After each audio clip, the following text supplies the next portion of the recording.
Would you all pray with me very quickly?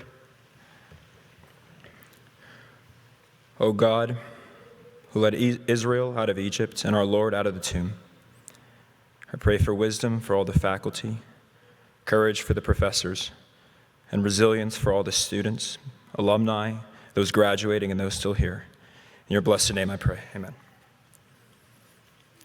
Like I said, I've had the privilege of being able to come and attend this commencement for the last 4 years. And something it's taught me about this place is that it really does become for us a home. And I think as seniors, part of this graduating class, we feel that in particular today. Seeing everyone in their robes, hearing Olivia's speech, getting to meet everyone's families and see them yet again. Yes, this place has been for us a home the last 4 years. And I'm sure at colleges all across the nation, students could get up here and say that very thing. But as students of Patrick Henry College and graduates, we have the opportunity to actually affirm this in a meaningful way. Although you might not know it until you speak to someone from another school. Like I'm sure everyone in this room has had the experience of talking to someone and they say, yeah, I go to a really small school, 2,500 students. Oh, I'm sorry to hear that. Or my personal favorite is, oh, so 300 in your class. No, 300 in the school. And, you know, we can joke about the size of Patrick Henry College, but this has been the place that has formed us, that has shaped us, that has made us who we are. And the conversations in the dining hall that ran far over, and the classes, and the dances, and the talks late at night where we all just pretended we didn't have Western Lit in 4 hours. Yes, this place, this has been for us a home. Now, in a moment, I'll sit down and you'll get to hear the names of the 63 people graduating today. And I understand that we're all here to see those that we came for. But do know this, that when you hear the names of all of these people, these are those who made this place for us a home. And any one of them could have been up here right now speaking about all that this place meant for us. But today is an end, for today we leave home. But in leaving home, we pass through a moment that every hero has to walk through. You have to leave home. I mean, think about the first book we all read when we got here, the Odyssey. And what lurks in the background of the Odyssey is that Odysseus, he's left Ithaca and his infant son and his wife behind. And then you get to the Aeneid. And the narrative is the same, but the setting has been swapped. Now it's the Trojans whose home is burning down, and they must leave home.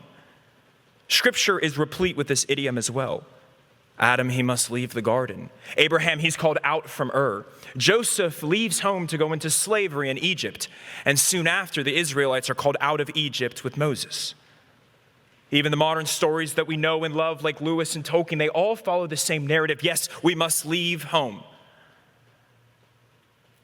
But I'm sure it's not lost on many of you in this room that there's a more subtle paradox running through all these stories, isn't it? Because the heroes, yes, they're leaving home, but where are they going? They're going home. Where is Odysseus venturing? Yes, he's venturing back to Ithaca. Where is Aeneas taking everyone? He's taking them to Rome, their true and proper home, although they've never been there before. And think of our own lives in the Christian narrative. Christian, where are we going? We have left the garden. We've left our original state of bliss, but where are we going? Our true and proper home, in heaven. And I suspect that shall we arrive at those gates, the experience will not be unlike what the Trojans felt when they got to Rome. That home was at once a place they had never been before, and the state that they had occupied this whole time. So yes, today we leave home, but in a greater sense, we're going home. Today is an end. Yes, we finish college today, but today is also a beginning. We've been told these last few weeks, people come up and say, congratulations on college ending. But I want to consider, what do we actually mean by that? Because the English language, it permits us two uses of that word end. The first, we all know, it's the chronological designation, right? You might be thinking, when will this kid's speech end so we can finally go to Magnolias? Which, thank you all for booking up 2 months in advance of graduation. You're all welcome to join my family and I at McDonald's for lunch. Go ahead, kid, get off the dollar menu today. Thanks, Dad. I've never been here before 2 a.m. And of course, we know that is the end of college. It's completion, but the end also has a deeper meaning. It's the purpose, the reason for a thing, why it is there. And the end of college is far more than discussion posts and platitudes about the good and the true. It's about far more than a degree. The end of a classical liberal arts education is a rekindled imagination, a tenor of mind by which we see through all the diverse particulars of this life to a core unified reality. And as Christians, it is our joy and our responsibility to see at the heart of that reality none other than our Lord Jesus Christ, who, as Olivia said, is he through whom all things are held together. Yes, today marks an end. We leave college, but it is also a beginning, because that habit of mind we are to take with us wherever we go.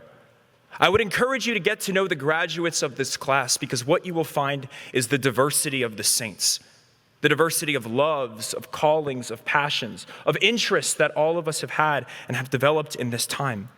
And wherever the Lord might call us, whatever community he might lead us to, we are to take this kindled imagination with us. And that is perhaps the irony, the paradox of today. That today is the end of college, but it is the end for which we've been prepared for since the very beginning. Patrick Henry College cannot accomplish this mission if we stay here.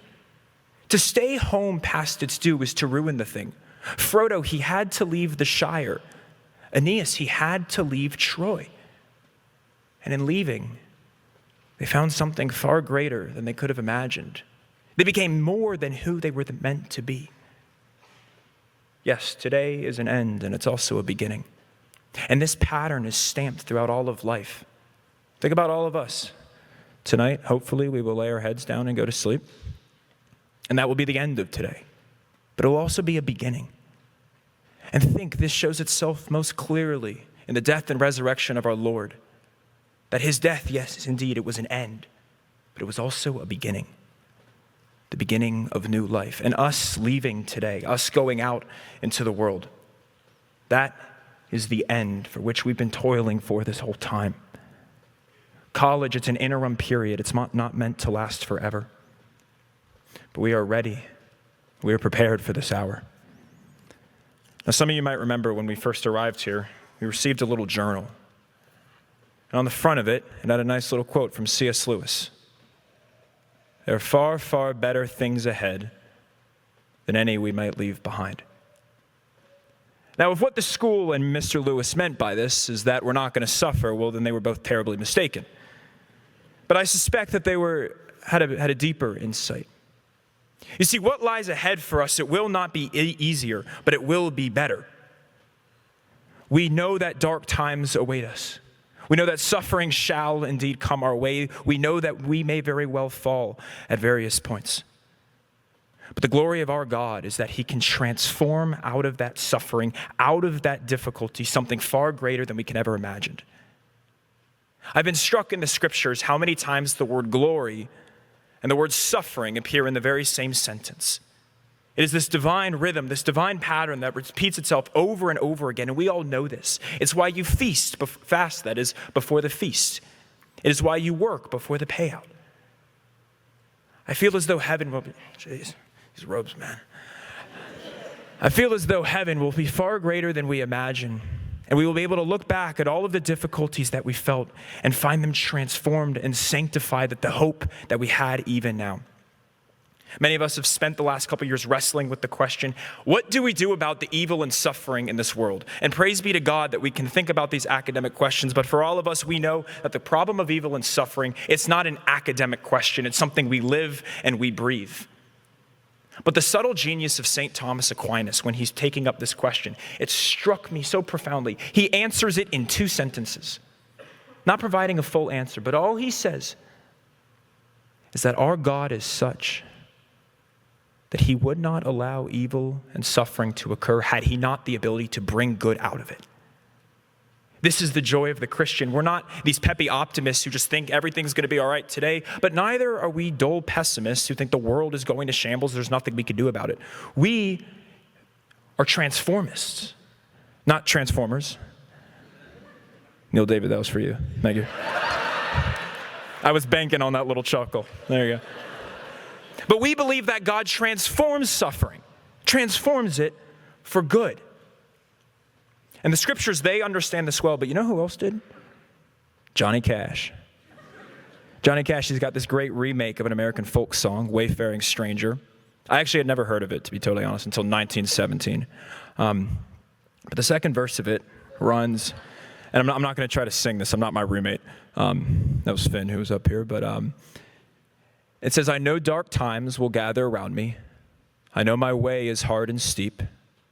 But beauteous fields arise before me, where God's redeemed their vigils keep. I'm going home to see my mother. She said she'd meet me when I come. So I'm just going over Jordan.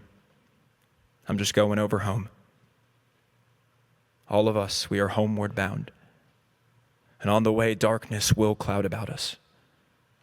But the star of hope rises in the dead of night, at the moment when our strength seems vanquished and all seems lost.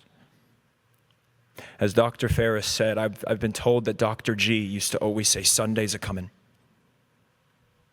I never had the privilege to meet Dr. G. But I do know that that is among the most Christian sentiments that a man can have. Sunday's a-coming. Hold fast, for the eschaton awaits. That day when we shall come and enter and be with our Lord, and all the suffering that preceded this will be washed away and beautified, transformed for good. And I think if there's anything that we offer the world right now, it is that sense of hope. Christians are the last race of men who can still affirm hope in this life. The pre-Christian pagans, noble they were, they did not have hope. And the post-Christian world is just the same. We speak often of secularism. We're told our world is becoming godless, and that is true. But I think the character of this secularism is often misunderstood. A wonderful 20th century theologian observed that the fundamental character of a secular age is despair. The world no longer believes in tomorrow. The Honorable Green mentioned the buildings. Well, go out in the world and look at the buildings we build today. They have a lifespan of a few decades. But in Christian centuries far back, they built buildings to last for centuries. Because there is a belief in tomorrow, a belief in hope. And so as we go out, we will have the world despair. We will have them tell us that we are too weak, that our country is faltering, that we can do nothing about it. And I think the biggest mistake any of us could make is to believe that we cannot make a difference in some small way. I grant the premise that we are not, perhaps as a Christian age, what we once were. But to those who would despair and say we're in some inevitable decline, I can only respond with the words that Alfred Lord Tennyson gave to Ulysses. So there's this legend that Ulysses, or Odysseus, he set out for one more adventure, one more trip before he called it quits. And so he goes and he gathers his mariners. And the townsfolk, they gather around, they say, Odysseus, what are you doing? You don't have the strength for this. You don't have the ability to do this. You are far too weak. You are far too old. And he says, fair enough. But he says that for him and his men, they are not to be these cold or timid souls who do not strive. So he gathers the townfolk around. And he says that though much is taken, much abides. And though we are not now that strength which in old days moved earth and heaven, that which we are, we are. One equal temper of heroic hearts, made weak by time and fate, but strong in will. To strive, to seek, to find, and not to yield. Never to yield. May God protect us all. Thank you.